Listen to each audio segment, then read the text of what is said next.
Yes. So it's a personal question. I'm very interested in why you are so passionate about this integration of science and the Quran, Islam, spirituality. Tell me what it means for you.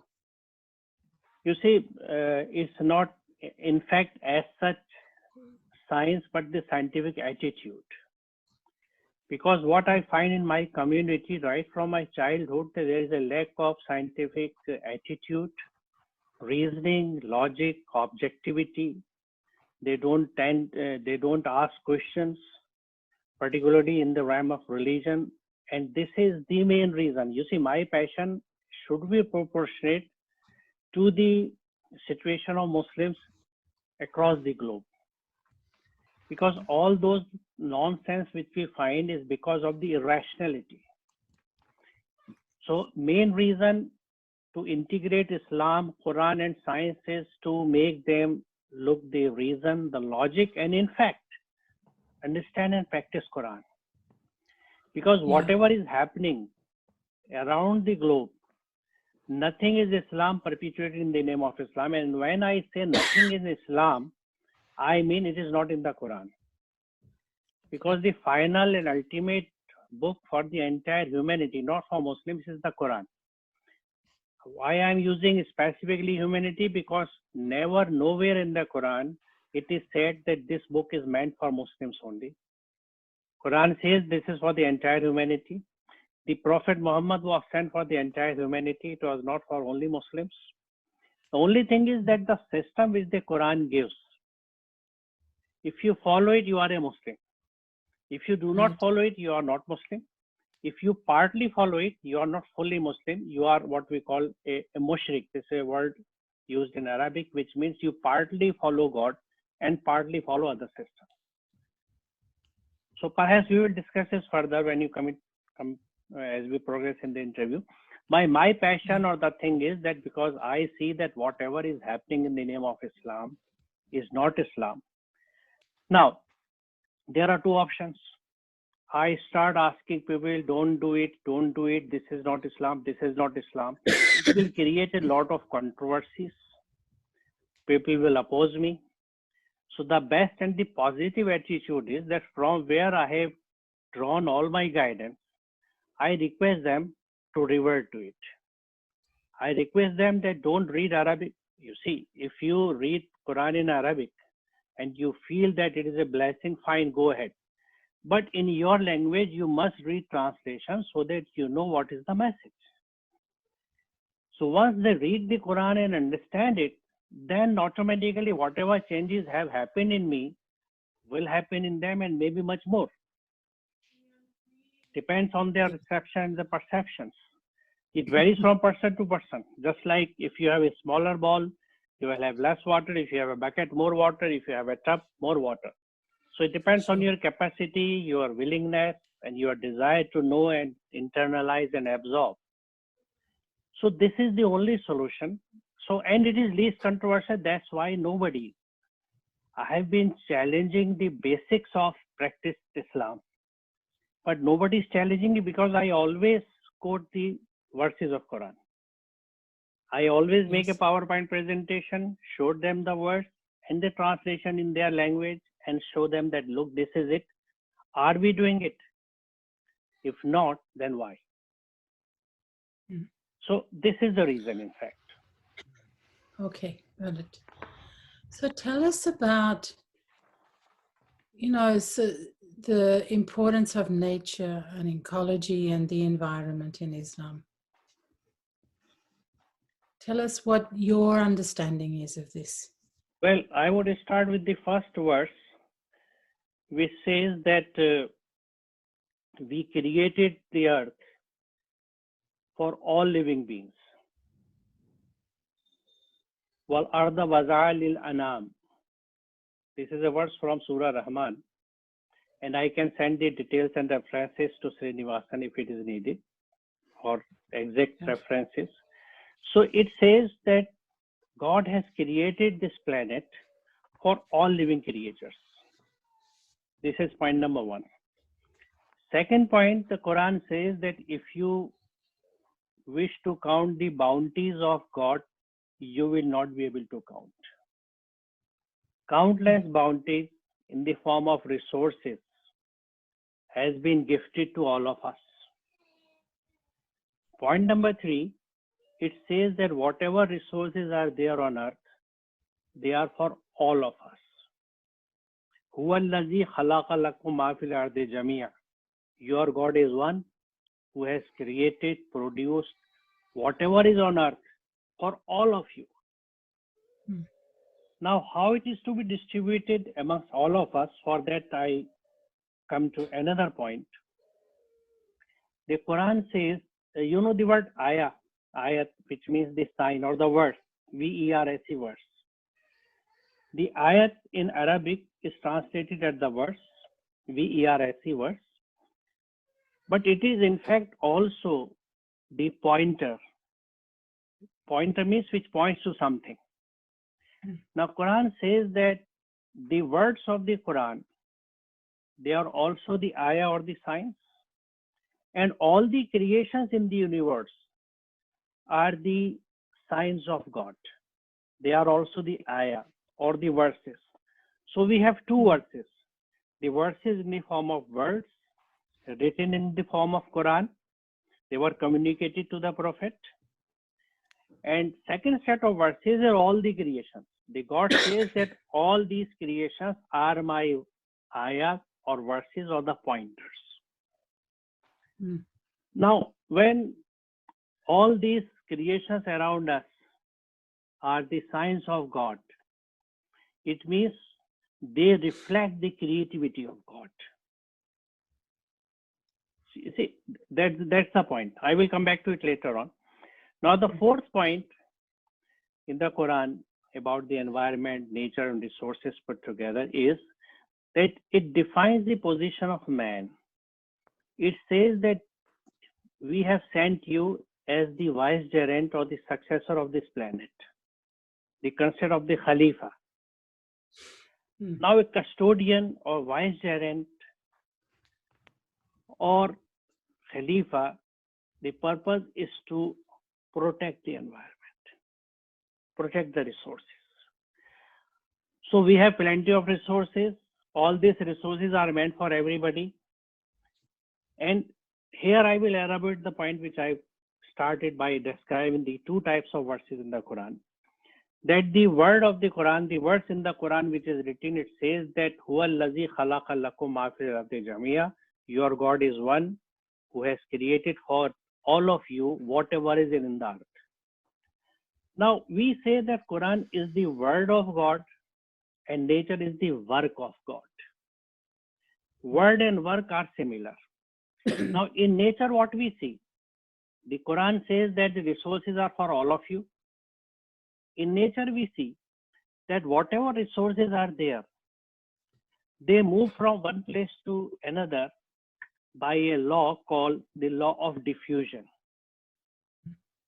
which says that everything moves from a region of high concentration to a region of low concentration.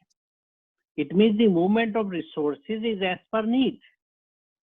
If you put water in a bowl of completely dry soil, you add through a dropper, that point where you are applying and adding water, it will spread throughout the bowl.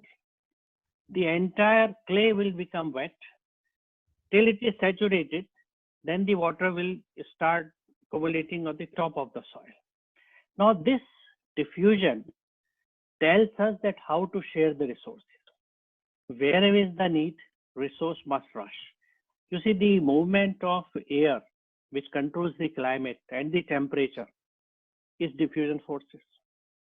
Pressure decreases, air rushes.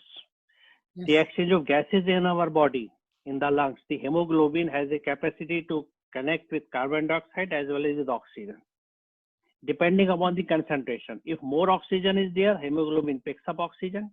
If more carbon dioxide is there, hemoglobin picks up carbon dioxide. So when we breathe in and breathe out, we breathe in oxygen, breathe out carbon dioxide. This is because of the diffusion. When we breathe in, lungs are full of oxygen. fresh air, hemoglobin takes oxygen. Through blood, it rushes to the entire body. When it goes to the cell, there the carbon dioxide is more because metabolism is occurring. They are breaking down the food, energy is released, and as a result of this oxidation process, carbon dioxide is released. So when the hemoglobin travels to cells, there it finds the abundance of carbon dioxide. So it leaves oxygen and takes carbon dioxide. Again, the gradient, the law of diffusion. So this law of diffusion is operating in nature. So in nature, we find law of diffusion. In the text, it is said that resources are meant for all of you. So it tells us that how the distribution of resources should be there. There should be no hoarding. There should not be reserving things for you and your family for generations to come. Maybe it's money, maybe it's property, maybe it's edibles, whatever it is. So I think I have given you the summary of what exactly the planet is for all. Distribution should be as per need. And the Quran clearly says that don't hoard things. Spend on the people who are in need at this moment. Right. So all these spirit, and of course it says, and that is very important word, that establish balance. Don't disturb the balance of nature. And don't spread corruption, any sort of impurities or any sort of imbalance or inequality. Wala tufsidu fil ardi ba'da islahiha. Don't spread fasad. Fasad in Arabic means all sorts of corruption, imbalance, inequality. So pollution is a fasad because there is disturbance, imbalance of gases. Yes. So all these things, this is so much in fact about the environment, about the resources. And unfortunately what I see, that nowhere in Muslim societies, even in so-called Islamic countries, we have a strong movements for environmental consciousness and protection. This is a part of Islam. But the reason is that at most of the places, even in those countries, people don't understand Quran and don't practice it. I will elaborate it at one point here, that the concept of worship or the prayer is alien to Islam.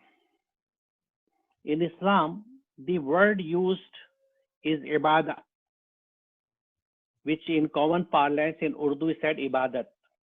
Ibadah. Ibadah means willingly accepting the divine commands. Yes.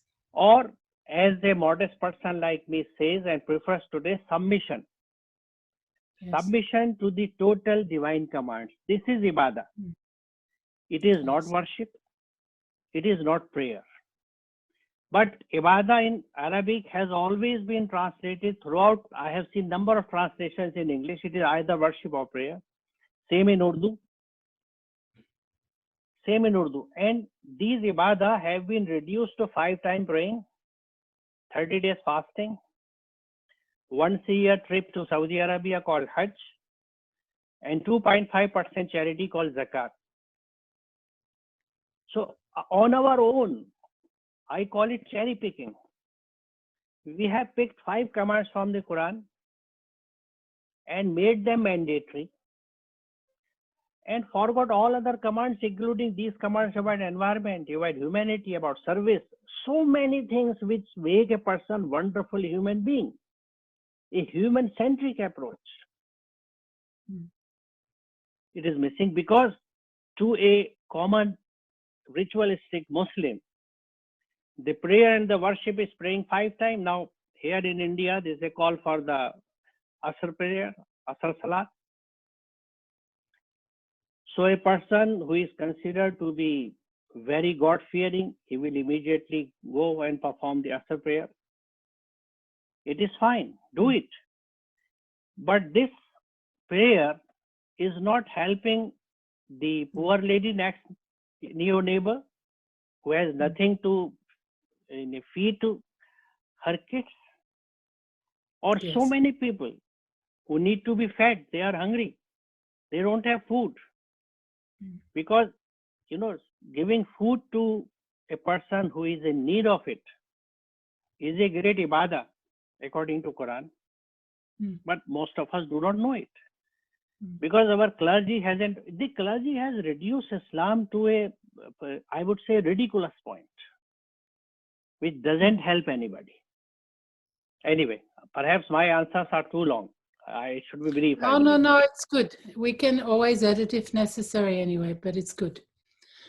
So with that also, let me just pull up my questions and Campus's questions. Hold on a second. Campus, would you like to ask something at this point?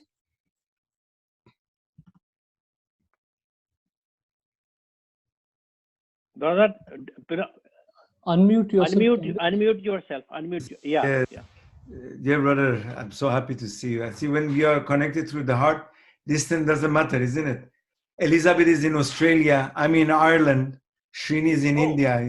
You are in Ireland. Great. Yeah, that's why I say how beautiful it is. God give us this opportunity to connect. Yes.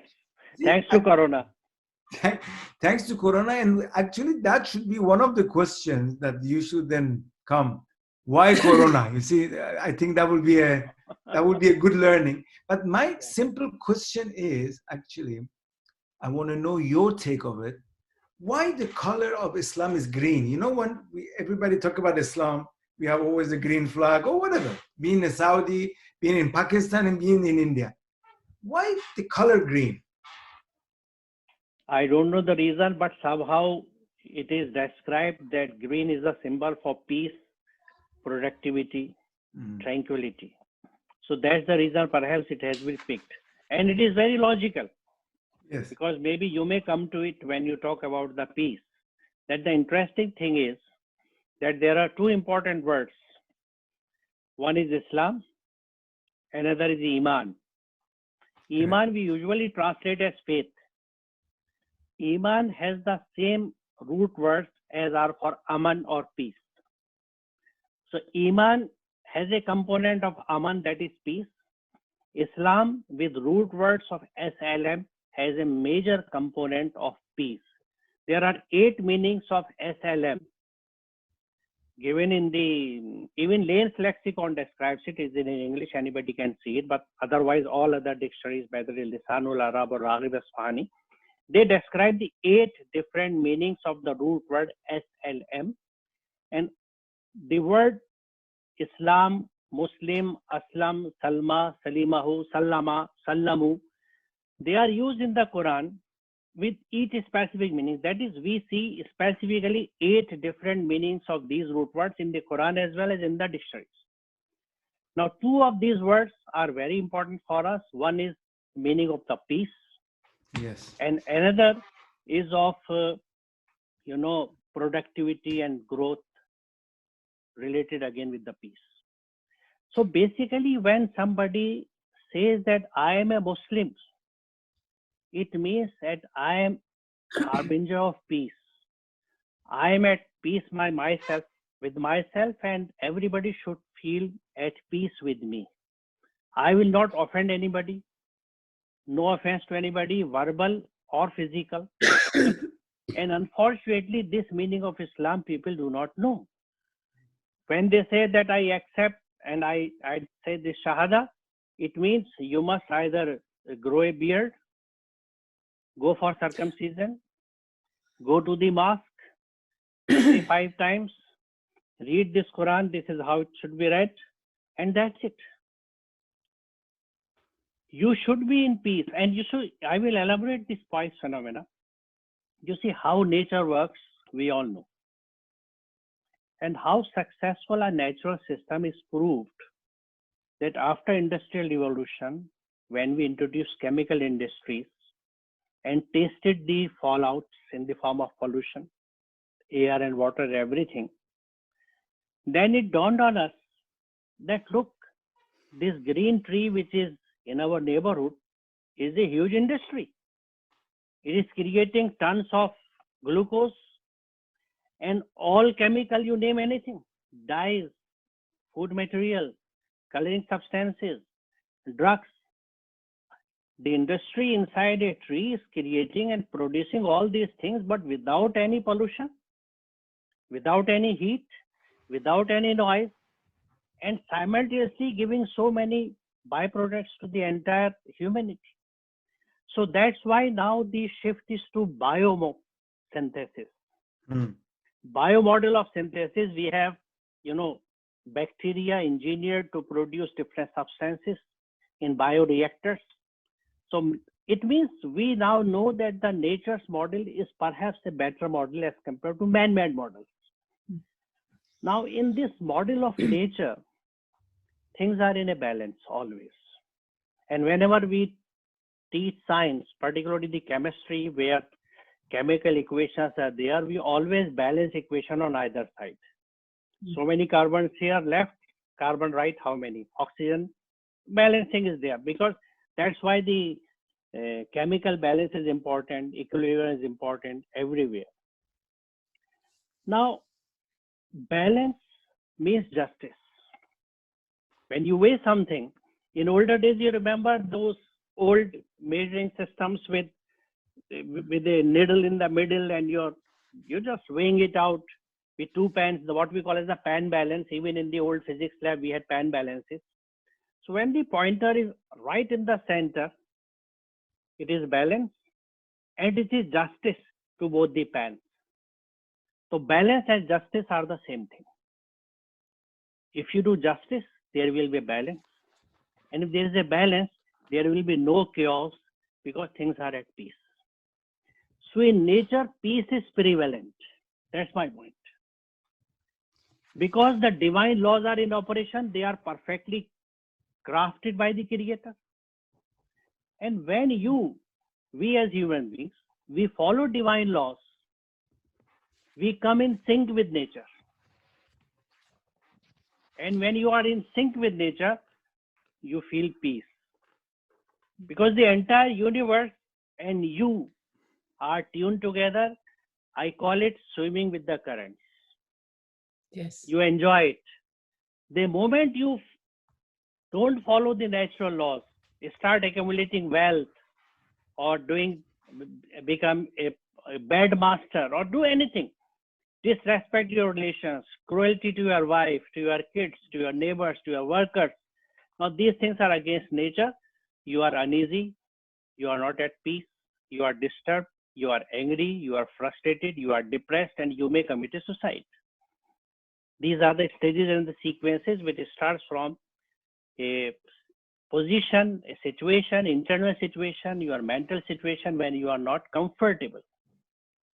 So being in sync with nature is important, and this is what Quran tells us. In fact, the next book which I am planning, the title would be In Sync with Nature. Hmm. That's So true, if because you were, oh, sorry, go ahead. if you were Because to advise young people today, Dr. Paivaz, about how to find peace, what would you tell them to do? Well, I will tell them, and this is I have practiced and implemented, to read Quran and find all those commands which you are not following. That is commands other than the 5-time prayer and fasting. And when they will find these commands and start practicing it, it would be wonderful. I give you 3-4 examples. The Yes. first most important verse which people have forgotten, Laqad karramna bani Adam. We have created children of Adam to be respected.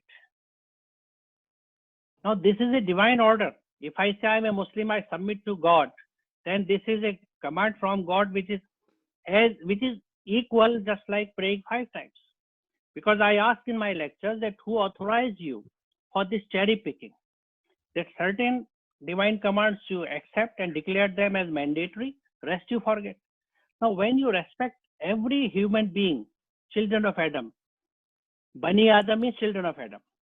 Whatever color, whatever religion, whatever race, whatever language, whatever region, they must be respected. This is from God, binding on all of us. Now, when you respect a person, you respect his likes and dislikes. You respect his or her faith, his or her dress, lifestyle and everything. You see, I have mine, fine. But if you have something different, I have no problem. I still respect you. Yes. And if I do it, this is ibadah,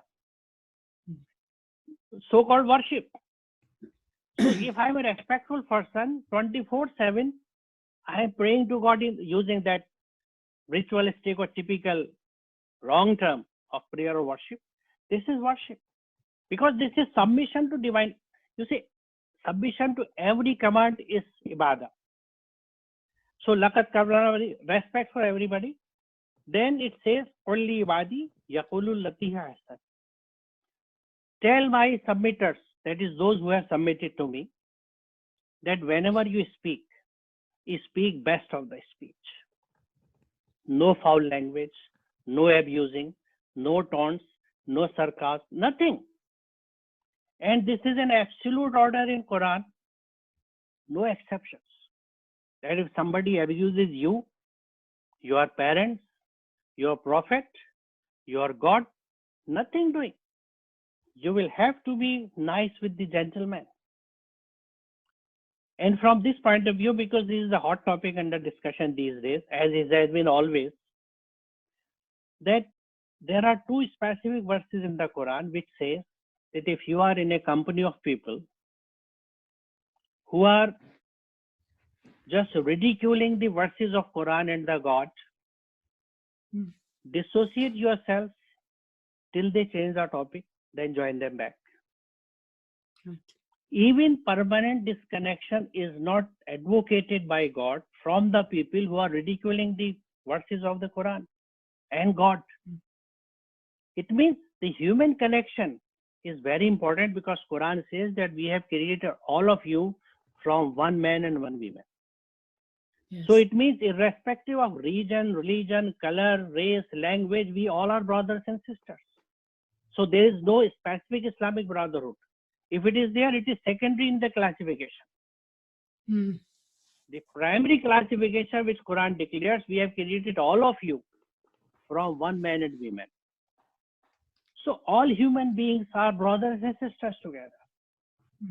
And that this bond of humanity, the God and the Quran keep supreme. That why respect everybody. Don't utter bad words to them. Then don't abuse their gods. This is another verse. Don't abuse their gods. Respect them. Then in the first part of the Quran, it is mandatory for all Muslims to believe in all the revealed books, right from Vedas to Torah, Bible, and the last one, Quran. All books. Believe in all the prophets which have been sent. Few we know, thousands we do not know. So I cannot say categorically that Sri Ram was not a prophet or Guru Nanak was not a prophet. Jesus, of course, we know. Moses, we know, prophet, because their names are in the Quran. But Quran is not an encyclopedia. But it says that in all the regions, in all the languages and areas, we have sent our prophets. So you can assume there must be prophets in Sanskrit-speaking areas. And that's why I believe that Vedas perhaps is the first divine book,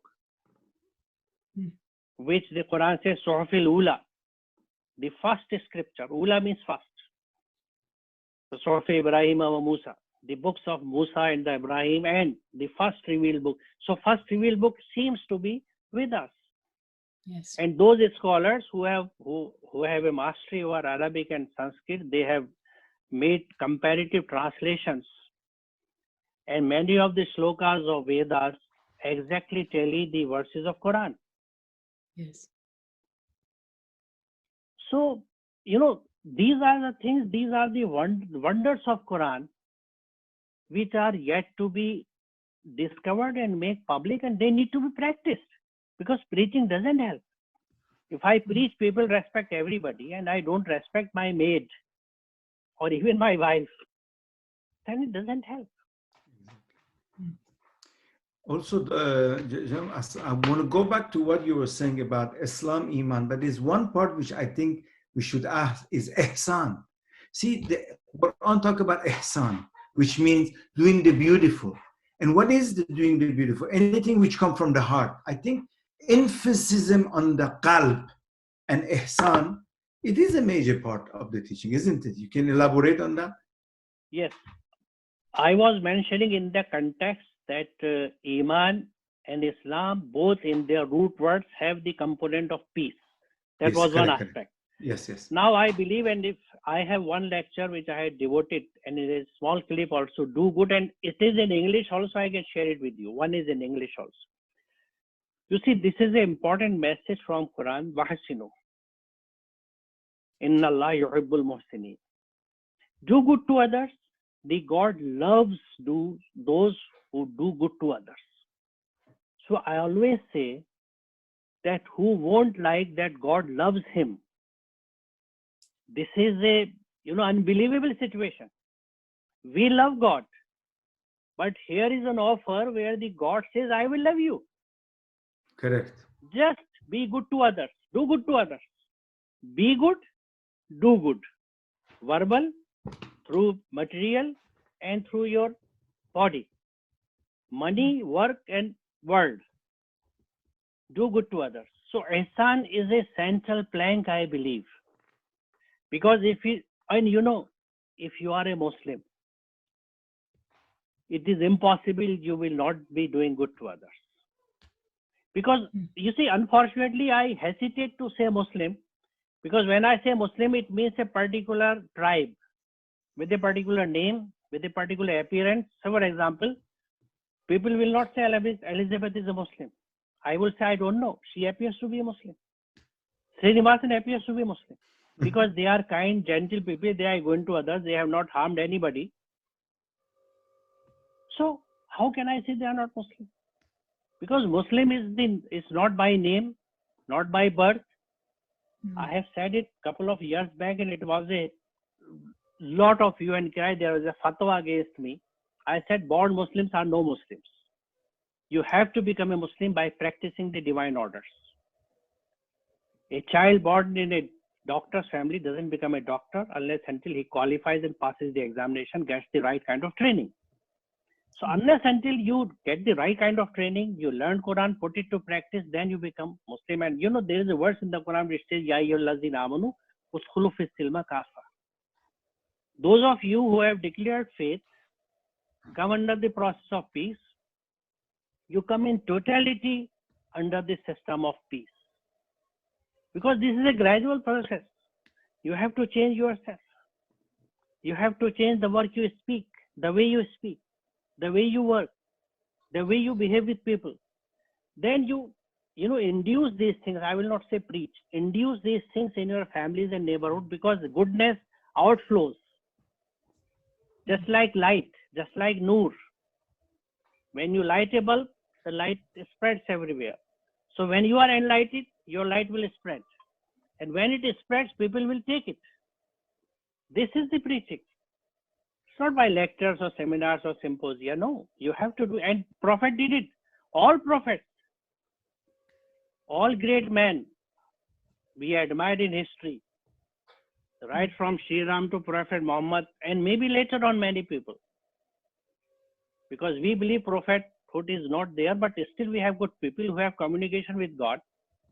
They are not prophets, but they of course get the guidance from the Quran, from the, I would say, the revelations which individually, not in the form of wahi as it is said, but you see what I believe, that whatever ideas come to your mind, from where they come.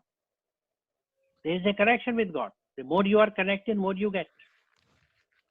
So I think I'm clear, brother. Beautiful. Thank you. Thank you.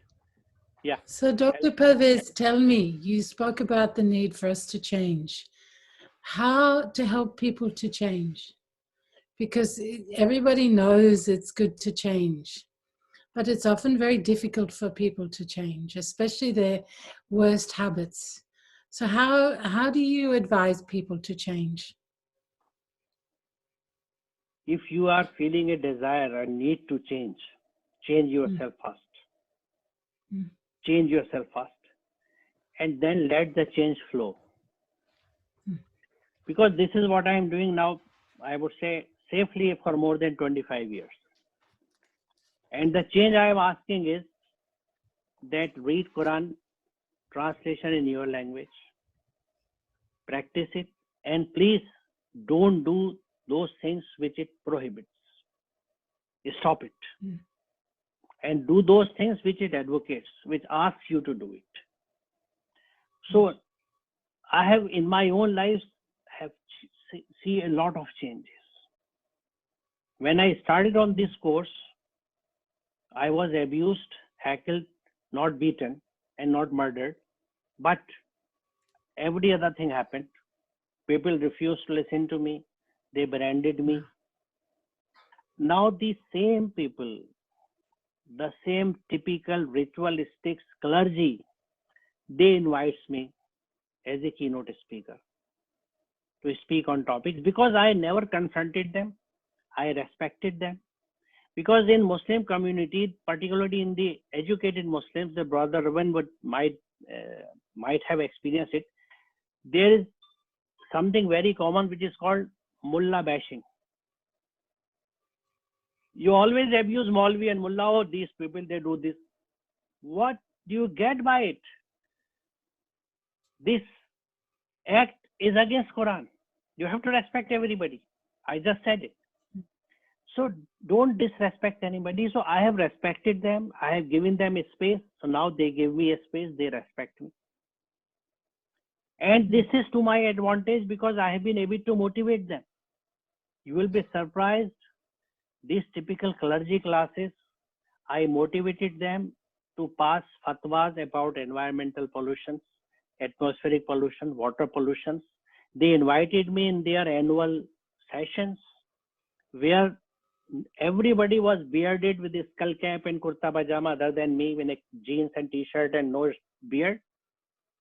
They respectfully heard me and made the nice kind or the right kinds of recommendations for water pollution, for air pollution.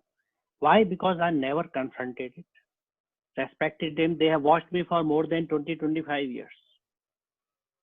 So this is the way to work.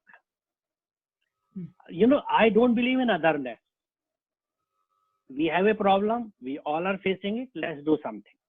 Not that I am better, I am more educated, I am intellectual, you are typical clergy, pass out from madrasa, you don't know anything.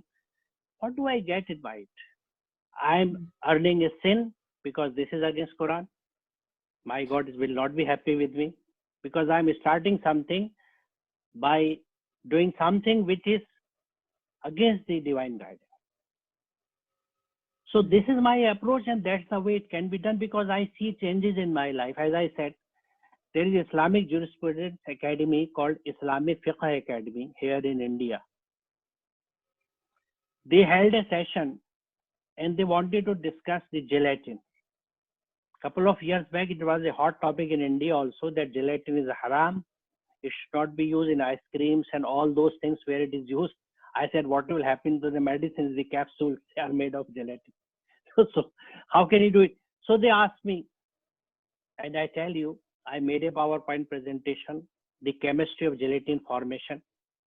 I explained to that more than 1,000 clergy people, bearded people. They listened to me, they agreed, and they declared that gelatin is halal, it is permissible. The Islamic Fiqh Academy of Jeddah, Saudi Arabia declared it haram, India declared it halal. I was flooded with emails, with all sort of abuses, that what are you doing? This is against Islam. But ultimately they all agreed and gelatin is now permissible food. So this is my personal experience.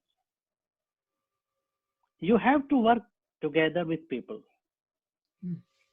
So this is the only way I believe because, you know, as far as my community, the Muslims are concerned across the globe, we have been misguided for more than 1,000 years.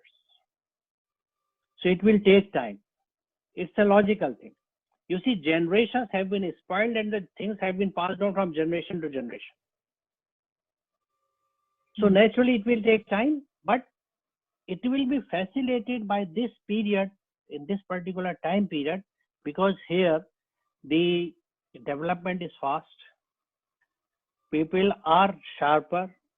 They have more knowledge, more exposure, and they are more logical, particularly the youngsters. So youngsters listen to me very carefully. They love me and they appreciate this approach. So I think this is the only way. Yes. I am done. So Srini had taken some quotes out of your books that he wanted to share with you. And he wanted to get you to elaborate on a little bit.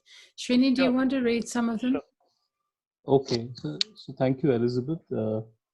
Introduce the book first. Yes. Yes. So in fact, Dr. Pervez, I was sharing this new book which I ordered from Amazon. This is the Scientific Muslim, Understanding Islam in a New Light, written by Dr. Pervez. So Dr. Pervez, in this book, as is written here in the preliminary, has taken up many misconceptions of Muslim society in this book and urges readers to look to the Quran for revelations about science. So before I pose my first one question in reference, I would just like you, sir, if you would like to just share a little about what was your inspiration towards writing this book and what is the message you really wish to bring to the world through this? You think inspiration is the all filth all around me, walking filth. What they are doing, what they are talking, and they are claiming they are Muslims. The reason is they are not scientific. They do not question. One must question. And in fact, I have always advocated this concept of questioning, and I quote a verse where Prophet Abraham asked from God that how you will enliven the people who are dead. How will you make them alive again once they are dead? So I always quoted that when a question can be posed to God, why not to people around us? And then the second part is more important. God said, "Oh Abraham, don't you have faith and believe in me?" He said, I do have, but I need satisfaction. I need a reasoning, I need a satisfaction. Itminan qalb, the same qalb the brother was mentioning. Qalb is very important. I have full faith in it. So then the God said that, okay, you take 4 birds. Now this is a ritualistic translation. I am quoting it because this you will find everywhere in the book. So it says 4 birds and cut them to pieces and put them in different places and call them, they will come to you. Now, what I say in my lectures, that God didn't say, "Oh Ibrahim, you are no more a Muslim. Recite Shahada again. Go back home and have nikah with your wife again, because you are no more a Muslim. Become a Muslim again. Repent and come back to me." Nothing like that, which our clergy always does. What he said, what approach the God took, the God explained things with a reason, with an example, so that the person who is asking the question is satisfied. So I said there is a lesson for all our teachers and parents, that if your kids, your students, your children are asking questions, entertain question nicely and explain it to them till it is clear. If you do it, you are doing something which God did. So naturally, this is very important. So people should ask questions. So my point is that when I say that people are just in a trance or in the opium of mosques, madrasas, 5-time prayers and fasting, I call it a 5/30 formula. 5 prayers, 30 fasting, straight to Jannah. On a missile rocket, shoo, you land in Jannah. This is ridiculous. Of course, 5-time prayers, fasting are important. They are mandatory, binding on all of us. But picking only these 2 or couple of more things and declaring it as Islam is ridiculous. It is unjust, unfair, and cheating with God and to people. So what is the way out? I thought that by way of word. In Urdu language, I am doing it for years. I said that I must take it to in English language also, so that the people can understand, particularly at this time, that what Islam exactly is. Because what is Islam? It is in the Quran. Normally, the thing is that what you see in Muslims, it is believed it is Islam. But what Muslims are doing is not Islam. What Islam is contained in the book. Unfortunately, not practiced much. So that was in fact the motivation, and in fact the reason. In fact, I should have written it much earlier, but due to my professional responsibilities and so many things, and then I was preparing myself, because this book, I thank God that almost 3 weeks have passed. It is selling very well. It's still on Amazon. It is the #1 position at the hot sellers, new launch books.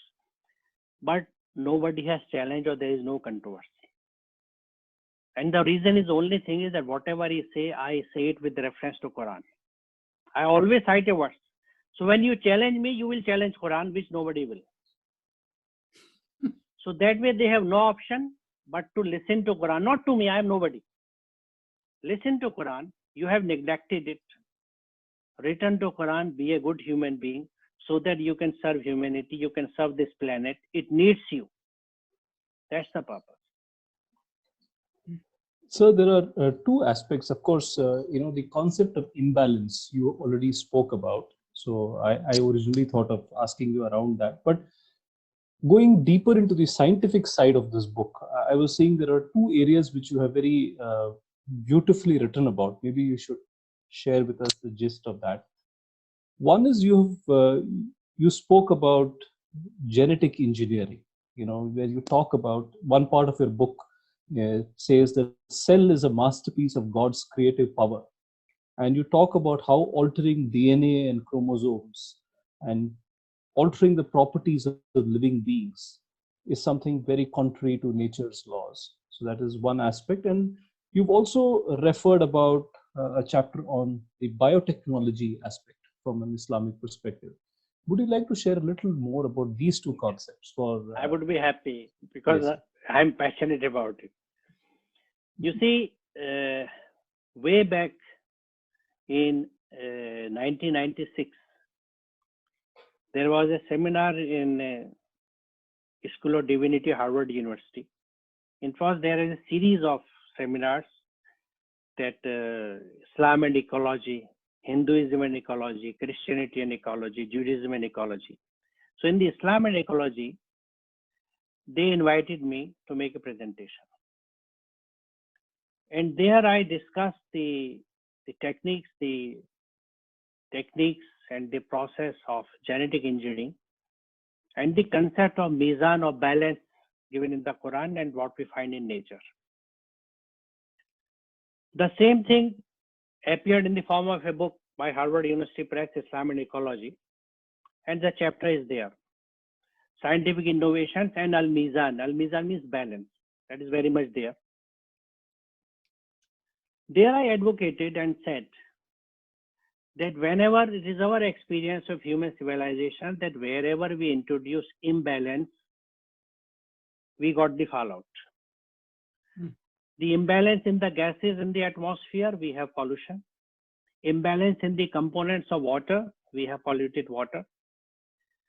So I said, whenever you alter the balance, and then this we did because we didn't know about the larger whole or the larger picture. Everybody thought that, well, if I have an industry of sulfuric acid here, and if my smoke is going up, then it is disseminating, it is disappearing, it is diluting, and nothing will happen. And if I have some waste from my household or from my shop or from my industry, I throw it out. Doesn't matter, it will go, it will dissipate, it will disintegrate. Quite late, we discovered that it comes back to us in the form of diseases and so many things. So I said that genes, or what we call as the gene pool of a particular species, has been experimented by nature over hundreds and thousands of years. You know, what we do in plant breeding, we pick up the plants with desirable characters. This is the standard practice for thousands of years. And then when we have two plants with desirable characters, we breed them together, produce a plant where we find these characters. So this kind of practice was being done. So what we are trying to do now, that remove a gene or many genes from one DNA or from one chromosome and transferring to entirely a new set of chromosomes. Because these genes, say for example, it produces insulin. So if I introduce in this plant of banana, the banana borne by these plants will have insulin in it, so that we can say these banana are for diabetic patients. Now, fine, this gene is producing insulin. This is one aspect. But this gene, which is a chemical, how it is going to react with other DNA molecules and everything which is in the gene pools, thousands of these things, and what will be their reaction and how it will appear, we don't know. Because these things are spread over generations, they take eons to appear. And if they become fast change like mutation, within one generation, they can appear and destroy everything. Now, this thing, I give an example also in that book, that in certain countries in the areas of Norway and neighboring countries, there is a salmon fish, Salmon. I don't know how do you people pronounce it. Salmon. Salmon. They introduce genes which were growth genes and they make them huge, just to increase the productivity, and kept them in sea under, iron cages, imagining that they will remain isolated from the population of the same fishes in the ocean. They escaped, and the entire fishing industry collapsed there. There are so many examples of such things. I was not very much, taken in that sense seriously, I would say.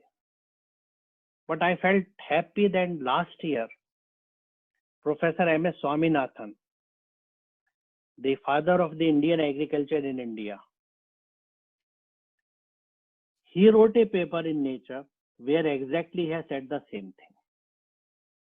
And on my Facebook, I pasted together the chapter from my book, Islam and Ecology, that particular page with highlighters, and what Swaminathan had written. Because Aslam Parvez is nobody. Of course, nobody as compared to Swaminathan. But we should not, see that from where this concept is coming. We should see the substance. Now, for this concept of, I'm missing the word, the creation of the dolly, cloning. For a cloning, yes. I particularly mentioned that nature has created chromosomes in everybody's bodies, whether it is human or animal or plant, for one life cycle, for one go. If you let it run for second cycle, the weakness is bound to come. And what happened to Dolly? With all sorts of diseases, died early. So again, my book and that chapter is older. So in nature, not only the balance, something which is particularly living systems.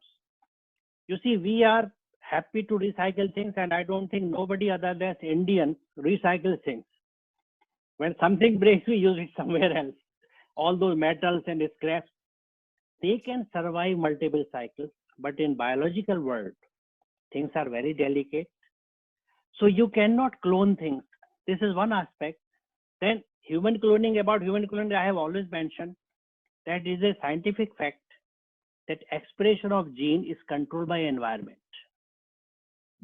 You can recreate the same genes which have made me, Parvez, but you cannot create or recreate the environment in which I was born in 1954. My neighborhood and everything, because human beings have personalities. They are not salmon or any fish or any neem tree or any plant. And personality is the most tricky thing. This is input we gather from the environment. You Yes. cannot recreate that environment, hence you cannot recreate Parvez. Mm. You can have the same set of genes, but not the person. Mm. You can have a ball of cells having exactly the same genes which I have, but you cannot have a person called Parvez. You can have a clone, but it will be dumb, worse than a Mm. robot. So I am clear about it, and that's how I mentioned it. Then secondly, in the Quran, you see, Quran is not an encyclopedia which deals with everything. It gives guiding principles. When it says that don't disturb the balance, neither decreases nor increases. There are verses which clearly say, Allah tadaw fil mizan, wala taqsuru fil mizan. Don't decrease the balance, don't increase the balance. Let it be what it is.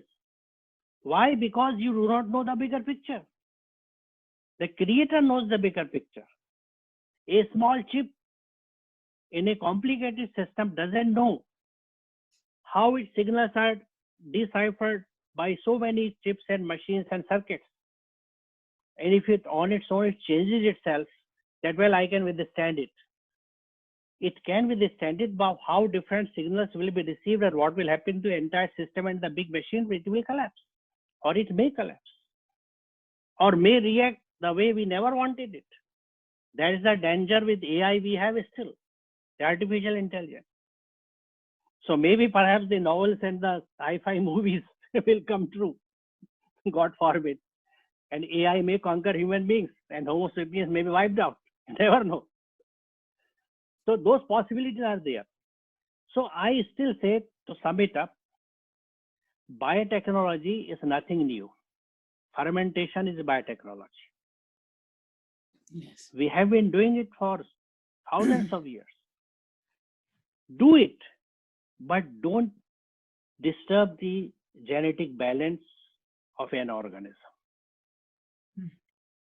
Do it in such a way that that sanctity of genome, I've used that word in that chapter of Islam and ecology, they maintain the sanctity of this gene pool. It has been evolved by nature over thousands of years of experimentation in wilderness. You cannot play with it. If you will play, then I said that atmospheric pollution you can survive, but the genetic fallout you will never survive. Mm. It will be catastrophic. Mm. And a part of it is what brother mentioned about the corona. A part of it is that happening or deliberate creations of these viruses, because as we have learned that chemical industries are not good for us, we go for bioengineering and biomodules. Similarly, we have learned that nuclear and chemical weapons are not good. We have to invest a lot of money to rebuild places. So it means again return to the biomodule, return to the germ warfare. So we have entered that era. That age is on. I see it this way only. Wonderful. Elizabeth, over to you. Srinivasan, Hey. just a minute, Srinivasan. Yes. You have thoroughly read this book. I don't want to, I just like more certification of your efforts. Can you write a brief review about this book, your own perceptions, your feelings? This will be wonderful for me. Sure. Yes. Sure. Thank you. Thank you very much. Yes, yes, Elizabeth. So finally, Dr. Parvez, you know, we're at a time in history where we have to become brothers and sisters, and we have to solve these issues that we've created together. Yes. So how do you see all these viewpoints? Because you're right, in the Quran, in the Bible, in Buddha's texts with his, you know, Eightfold Path, in Ashtanga Yoga, it's all saying the same thing. It's saying respect the environment, respect all life, have a zero footprint if you can. Don't disturb anything unless you really have to. Don't take anything extra than you need. All these concepts. How do we get back to that? given that our culture at the moment all over the world, except in poor countries where they can't do any different, but otherwise wherever there is any wealth or any possibility for it, people are over consuming, they're overusing resources, they're out of balance with that. So what do we do together across all religions to bring everybody back into that state of balance with nature? In fact, this is precisely the reason why this School of Divinity at Harvard started this practice. And other institutions have also done it. But I think this is a big world, however small it has become. These efforts must multiply. There must be more networking. Somehow I find that the networking is missing. Yeah. The first institution which came to me was Alliance of Religion and Conservation in Manchester. This was my first exposure to interface of religion and environment. And from them I took the cue. In fact, they motivated me. I'm forgetting the name of the gentleman. One was Indian also. And there I realized, and from that point of view, I started working on the interface of Islam and environment. And that's how I went to Vrindavan in a similar interface seminar where I met, if you know, Fazlun Khalid of Haifis. And Fazlun Khalid, he was really a real motivator. We are good friends. And I'm really itching to go to UK the moment travel is allowed and meet him, because he must be quite old now. I'm itching to meet him. We have met at many places in different fora, again on the same platform, on declaring the Islamic response to climate change. There was a series of meetings in Kuwait, and then finally declaration we met in Istanbul, so we were together. In Malaysia we were together, Indonesia, sorry. So, but I see that there is no sort of, except some green faith or some UN bodies who are trying to connect together, but still a networking is needed. Maybe you people can start it. Why I'm saying, I wanted to connect whatever little work I am doing from my trust. But you know, the pre-requirements of those UN bodies are so difficult to comply with that I'm not able to connect with them. Sure. But I will say that not because I'm doing, because there are humble efforts, I would say, around the world where people are making a change, making a difference in their vicinity. This is just like microfinancing of Yunus of Bangladesh, who got the Nobel Prize. So never ignore micro efforts. Yes. So can we make networking of these micro efforts? Because now travel is not needed. On Zoom, you can meet with number of people of organizations and see what they are doing. We can make joint statements. We can have clips. We can have videos which can be floated. Because this is what I'm doing. Number one, I have been living a frugal life, because you must practice and show the people. And I am a down-to-earth person. Every Monday, on the main road of my area, I put 2 tables, 500 packets of cooked rice, and distribute it on road to the needy and hungry every Monday, 1 o'clock, with my own hands. I never think I'm a vice chancellor. Doesn't matter. I'm a worker. I'm a humble human being, born to serve. So these messages, plus living a simple life, a free tuition center I'm running, where the condition is that the students will be taught physics, chemistry, math, biology, but Quran with translation. They are tested how much Quran they have learned, how they practice it, I will, in fact, motivate them to practice it. That is, be nice, talk nice, serve people, and report to us what good you did yesterday and what do you plan for tomorrow. Write a note. How it affected you. Did you feel satisfied? How happy you are feeling by sharing your money on others, by sharing your lunch packs with your friends and colleagues. This is contrary to most of the mothers, which they say, oh, take your lunch yourself. Don't share it, you will be hungry. Typical mother-like attitude. So we say this is not Islam. This is motherhood, which is independent of any faith or religion. It is a faith in itself. Because Yeah. mothers are sometimes are very cruel and bad, taking care of their children. So that's how I do it. So my community and people know what I am doing.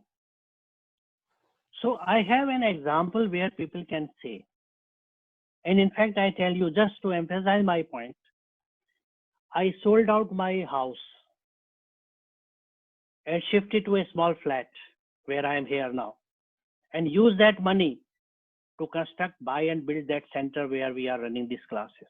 Because I never ask money from anybody. I use my money because this is my responsibility. I have got this money, I must use it. And when I die, I should not have huge properties or bank balances, nothing. Whatever I have is for everybody, I must use it. Then telling people what Quran says and how to connect yourself. Throughout, this is not a matter of Quran. When I was a teacher in Delhi University, in the college where I taught, the majority were non-Muslim. I always asked my students to go back to scriptures. I told them that if you cannot read Vedas, read Gita. See what it says. Practice it.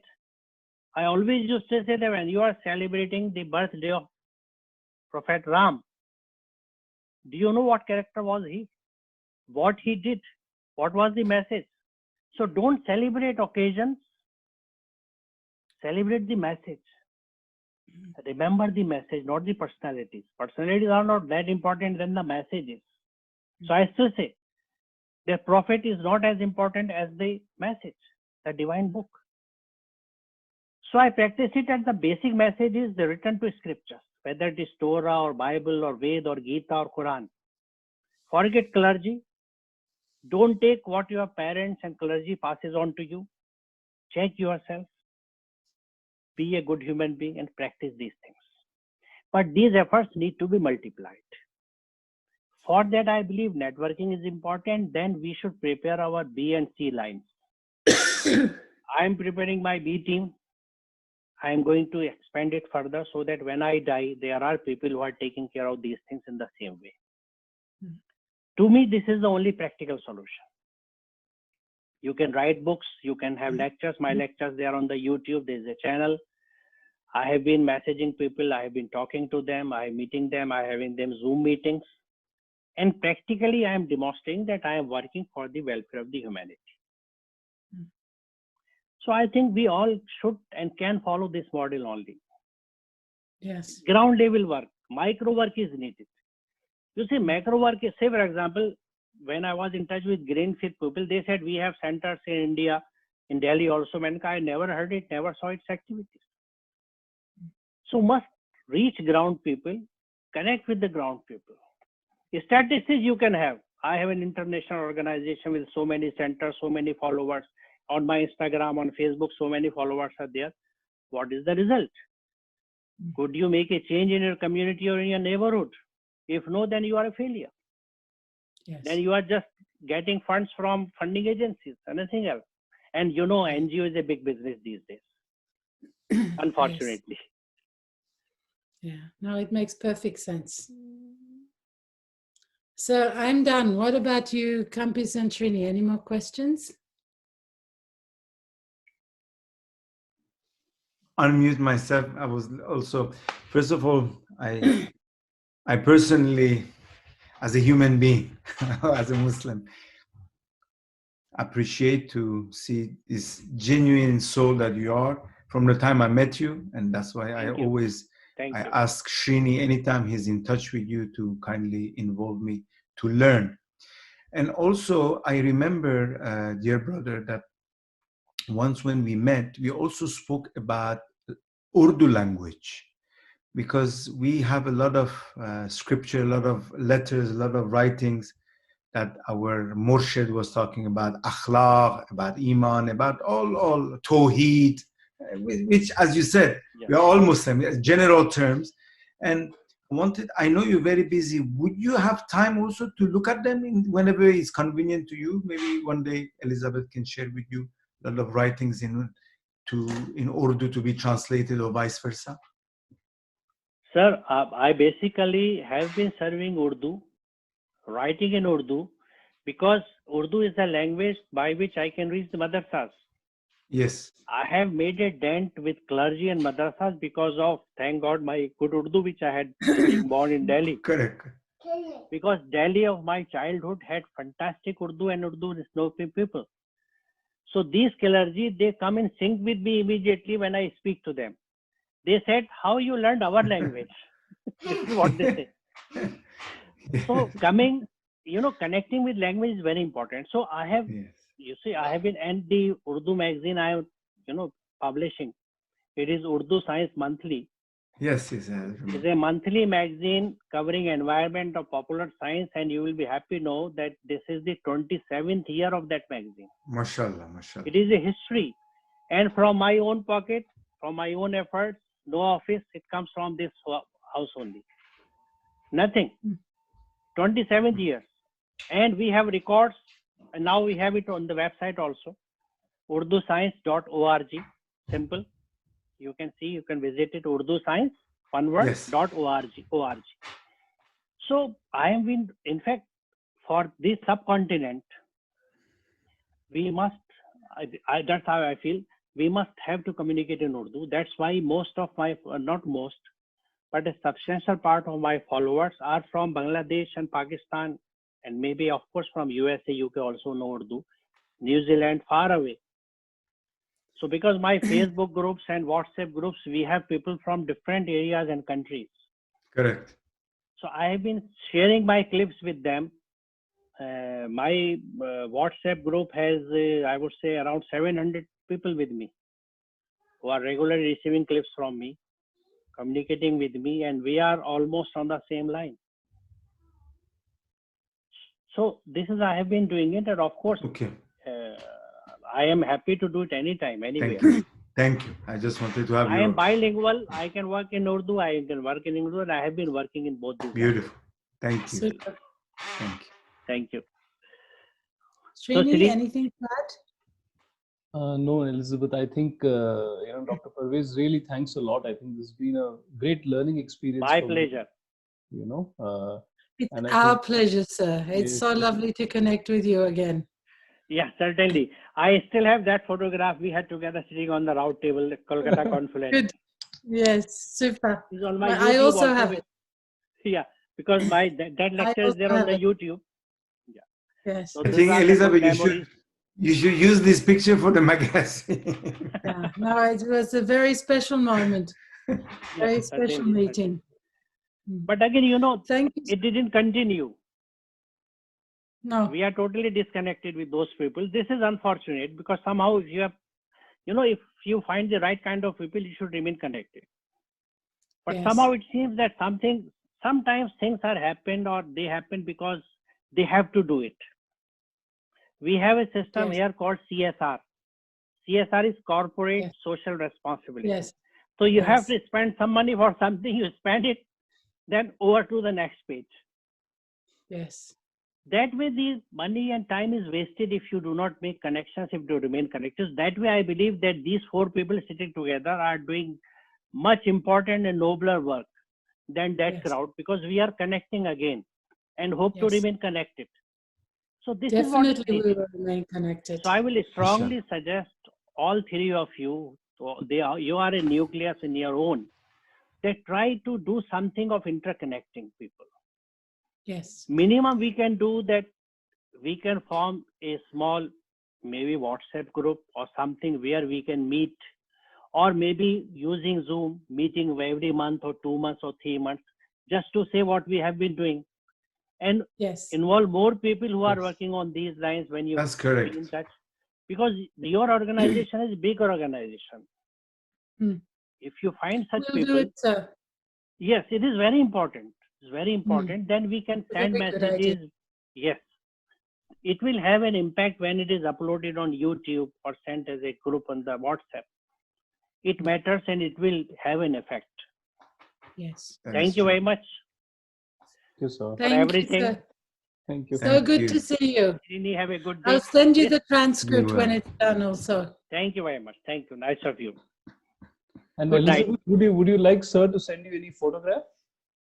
Yeah, it's okay. I'll follow up with that. Definitely will Okay. need a photograph. You have my email with you. Yes. Yes. Yeah. Thank you very much. Oh. Be well. Love to Yeah. the family. All the best. Thank you. Thank you. Keep on smiling and spreading this beautiful joy. Thank you. Thank you. Thank you. Nice of you. Thank you very Thank much. you, sir. Thank you. Bye. Bye.